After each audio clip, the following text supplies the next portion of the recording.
অপছন্দনীয়, যে কাজগুলা বান্দার কাছে অপছন্দনীয়, বান্দা পছন্দ করে না, তাকেই লজ্জা বলে। লজ্জার ব্যাপারে কিতাবের মতো রয়েছে লজ্জা দুই প্রকার। আমরা তো শুনে আসি লজ্জা লজ্জা, লজ্জা কত প্রকার আসুন শুনি। লজ্জা দুই প্রকার।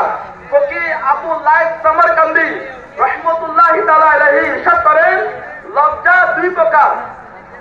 লজ্জা দুই প্রকার। এক, মানুষের ব্যাপারে লজ্জা করা। দুই, আল্লাহ আজ্জা ওয়া জাল এর ব্যাপারে লজ্জা করা।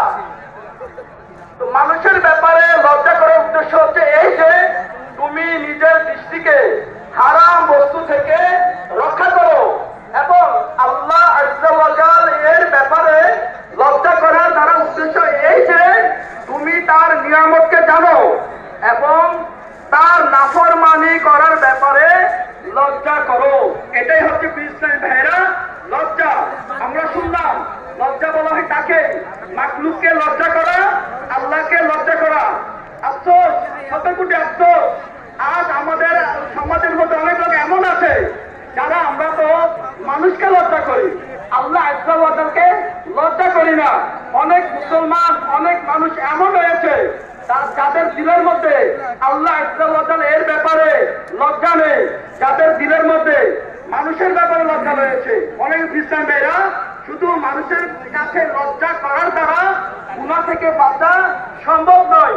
আমাদের উচিত আমরা যেন আল্লাহ পাককে লজ্জা করি এবং মানুষকে লজ্জা করি। আসুন লজ্জা ব্যাপারে হাদিসে পাকের মধ্যে কি রয়েছে আমরা শুনি। আমাদের প্রিয় নবী সাল্লাল্লাহু তাআলা আলাইহি ওয়াসাল্লাম ইরশাদ করেন, লজ্জা ঈমানের অংশ। এবং উসমানে গনি রাদিয়াল্লাহু তাআলা আনহু আমার উম্মতের মধ্যে সবচেয়ে লজ্জাশীল যুবক।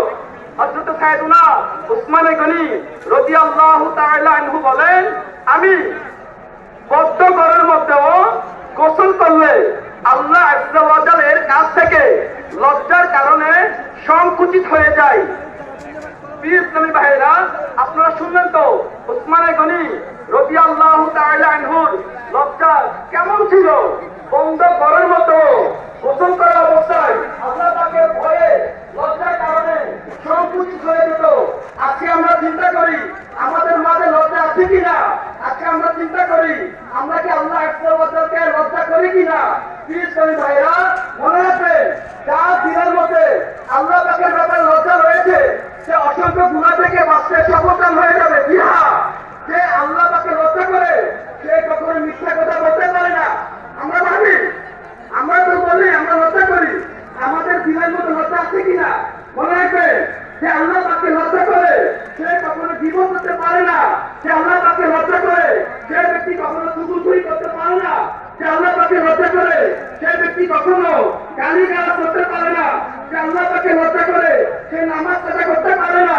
যে আল্লাহ পাকে লজ্জা করে সে গান বাজনা শুনতে পারে না। যে আল্লাহ পাকে লজ্জা করে সে টিভি, ভিসিআর, ইন্টারনেটের মধ্যে নিজের সময়কে নষ্ট করতে পারে না। কারণ তার দিলের মধ্যে আল্লাহ পাকে লজ্জা রয়েছে। তার যার দিলের মধ্যে আল্লাহ পাকের ব্যাপারে লজ্জা থাকবে সে এই সমস্ত গুনাহ ও গর্হিত কাজ থেকে নিজেকে বাঁচিয়ে রাখবে। শুনুন শুনুন, যার দিলের মধ্যে আল্লাহ পাকে লজ্জা রয়েছে সে কখনো মারামারি করতে পারে না। যার কাছে আল্লাহ পাকের ব্যাপারে লজ্জা রয়েছে সে কখনো শরীয়তের বিনা প্রয়োজনে রমজান মাসে রোজা থাকতে পারে না। যে আল্লাহ পাকে লজ্জা করে সে ব্যক্তি কখনো বাহিরের মধ্যে, গোপনের মধ্যে, প্রকাশের মধ্যে আল্লাহ পাকে নাফরমানি করতে পারে না। খ্রিস্টান ভাইরা যে ব্যক্তি আল্লাহকে লজ্জা করে সে কখনো নামাজ কাজা করতে পারে না। যে ব্যক্তি আল্লাহ পাকে লজ্জা করে সে মুসলমানকে কষ্ট দিতে পারে না। যে ব্যক্তি আল্লাহ পাকে লজ্জা করে সে হারাম খাবার খেতে পারে না এবং হারাম খাবার খাওয়াতেও পারে না। যে ব্যক্তি আল্লাহ পাকে লজ্জা করে সে মুসলমানকে কষ্ট দিতে পারে না। যে ব্যক্তি আল্লাহ পাকে লজ্জা করে সে অলিতে গলিতে রাস্তায় ঘুরে ঘুরে গুনগুনিয়ে গান গেতে পারে না। যে আল্লাহ পাককে লজ্জা করে সে আল্লাহ ও তার রাসূল সাল্লাল্লাহু আলাইহি